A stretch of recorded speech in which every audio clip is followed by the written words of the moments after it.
LG 에너지 솔루션 공모 청약 환불금 다음 행선지는 바로 오늘입니다. 바로 오늘 LG 에너지 솔루션의 공모주 청약 환불금이 나오는데요. 그 규모가 전체적으로 110조 원 가량의 규모라고 합니다. 그리고 이번 청약에 참여했던 분들의 절반은 2030 세대였다고 합니다. 확실히 최근에 코로나 이후의 금융시장은 이 2030 세대가 이끌고 있다고 볼 수 있을 것 같은데요.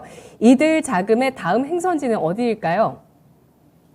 네, 그렇습니다. 이게 규모 자체가 굉장히 컸습니다. 110조가 넘어가는 금액이었고요. 방금 말씀하신 대로 과거에는 저희가 실제로 실무에서 저희 객장에 있어 보면 보통 연세가 조금 있으신 고객층이 많았다라고 하면은 이번 같은 경우에는 저도 이제 객장에서 느낀 것이 직접 오시는 분들보다 모바일이나 뭐 HTS를 통해서 청약을 하시는 분들이 많아질 정도로 2030 세대가 조금 그런 차이가 있었습니다. 그러면 예전에 비해서 청약하는 것이 조금 더 쉬워졌다는 거고요. 그렇다면 이 청약 환불금이 어딘가로 옮겨갈 확률이 높다라고 저는 좀 생각을 하고 있는데요. 우선 일단 첫 번째는 그 LG 에너지 솔루션을 청약하게 되면서 시장의 유동성이 일시적으로 좀 경색되는 그런 흐름들이 있었습니다. 이런 흐름은 뭐 매번 대형 IPO가 있을 때 좀 반복이 되는데요. 작년에 SK IT를 예를 들어 보면은 80조 정도 청약이 들어갔고요. 그렇게 되면서 이 청약을 하기 위해서 자금을 마련해야 되니까 뭐 대출이라든지 아니면 현금을 가지고 오시는 경우도 있지만 기존에 갖고 있던 주식을 매도하는 케이스도 있었고요. 그 매도 자금으로 이제 IPO를 참여한다든지 이렇게 되면 일시적으로 시장의 유동성이 감소하고 매도세가 더 많이 늘어날 수밖에 없었거든요. 그렇지만 환불금이 다시 돌아온다라고 하면 이제 뭐 매도 포지션으로 잡았던 종목들을 다시 재매수를 할 수도 있는 것이고요. 그런 관점에서 이제 유동성이 시장에 다시 한번 더 풀릴 기회가 될 것이다라고 조금 말씀드릴 수 있을 것 같습니다. 그리고 이제 환불금 입금을 앞두고 오늘이죠. 환불금 입금을 하는 상황에서 지금 IPO가 연이어서 있는 상황이거든요. 지금 오늘 같은 경우에 그 스코넥 엔터테인먼트, 이지트로닉스가 지금 오늘 공모 마지막 날이고요. 그리고 다음 주로 넘어가면은 아셈스라든지 나레라든지 이런 공모주들이 저희가 이제 대형 이제 IPO는 아니기 때문에 이런 종목에 대한 관심이 좀 덜하다고 할 수도 있지만은 어저께 상장했던 오토행 같은 경우가 상장하면서 바로 상한가에 올라가는 그런 모습도 보여주었거든요. 지금 뭐 LG 에너지 솔루션 때문에 IPO에 대한 관심이 굉장히 높아진 상황에서 뭐 그 직전에 상장했던 그 직전에 IPO했던 기업들이 뭐 좋은 성과를 낸다라고 하면 이런 자금들이 다시 한 번 더 신규 IPO로 들어갈 확률이 높다라고 생각하고요. 제가 지금 가장 크게 생각하는 것은 또 다른 이제 대형 IPO에 대한 내용입니다. 바로 현대 엔지니어링인데요. 2월 3일부터 2월 4일까지 이틀간 공모가 있고요. 아마 지금 나간 자금들의 대부분은 현대 엔지니어링에 다시 들어가지 않을까 싶습니다. 그러면 이제 현대 엔지니어링 같은 경우가 이 자금이 들었어.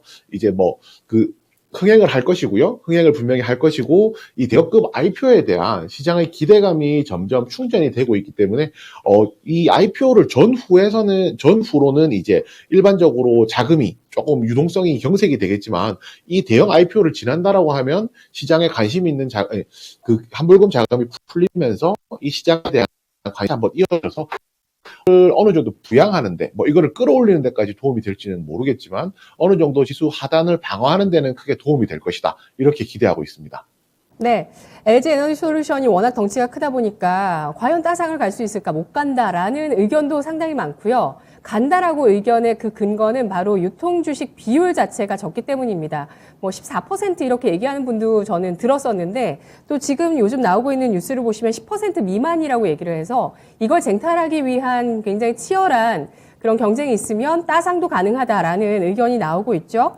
자, 시장의 심리를 거기서 좀 확인을 해볼 수 있을 것 같고요. 또 오토행 같은 경우는 이 현상인데 1,900억 원 현재 시가총액 가리키고 있습니다. 따라서 이 중소형주에 대한 이런 이 현상의 이런 주가 움직임을 보시고 중소형주도 청약 들어가야 되겠다라고 생각하시는 분들도 분명히 또 계실 수도 있을 것 같습니다. 오토에는 현대차에서 분사된 기업인데요. 스피노프에서 분사됐던 그런 기업인데요. 자, 그러면 오늘 관련주 한번 꼽아볼게요. 어떤 종목을 관심 있게 보시죠? 네. 사실 가장 관심 있게 보는 종목은 당연히 다음 IPO 대상 기업들이 될 수가 있는데요. 그 종목들은 아직까지 말씀드릴 수 있는 시기가 아니기 때문에 그 위에 관심 있는 삼성 SDI를 말씀드리겠습니다. 그 삼성 SDI 같은 경우에는 지금 SK온 그리고 LG 에너지 솔루션 이 두 기업에 비해서 상대적으로 배터리 시장에서 가치를 조금 저평가하고 있는 상황이거든요. 그렇다면 이 부분 방금 앵커님께서 정확하게 잘 짚어주셨는데 실제로 이제 LG 에너지 솔루션 같은 경우 유통 주식 수가 굉장히 적은 편이고요. 그리고 이제 그렇다고 하면 만약에 투자를 하는 매력에 있어서는 유통 주식 수가 적기 때문에 주가 자체가 많이 올라갈 수밖에 없는 겁니다. 당연히 시장은 그렇다면 가격이 높아진 LG 에너지 솔루션을 살 것이냐 아니면 적으로 저평가된 주식을 살 것이냐 이 부분에 대한 고민을 할 수가 있을 것인데요. 뭐 만약에 LG 에너지 솔루션 공모 청약을 통해서 뭐 만족할 만큼의 수량을 받지 못하셨고 투자에 대한 이제 가격이 많이 올라감으로써 투자에 대한 우려감이 높아지신 분들 같은 경우에는 오히려 반대로 접근해서 삼성 SDI를 저평가 측면에서 접근하시는 것이 충분히 가능하다라고 생각을 하고요. SK온 같은 경우에는 아직까지 분사가 SK 이노베이션이 있고 상장이 되지 않은 상황이기 때문에 투자하기가 상대적으로 조금 껄끄러운 부분이 있다라고 생각한다면 삼성 SDI가 LG 에너지 솔루션의 새로운 대안이 될 수 있을 것이다. 이렇게 정리할 수 있습니다. 네. 2차 전지 ETF 자금도 있기 때문에 LG 에너지 솔루션의 쟁탈전이 엄청날 것으로 일단 예상됩니다. 그리고 배터리 셀의 키 맞추기를 보시면서 SK 이노베이션은 물적 분할 이슈가 희석됐다고 보는 의견도 있지만 아직 껄끄럽다고 보셨고요. 따라서 삼성 SDI 꼽아주셨습니다.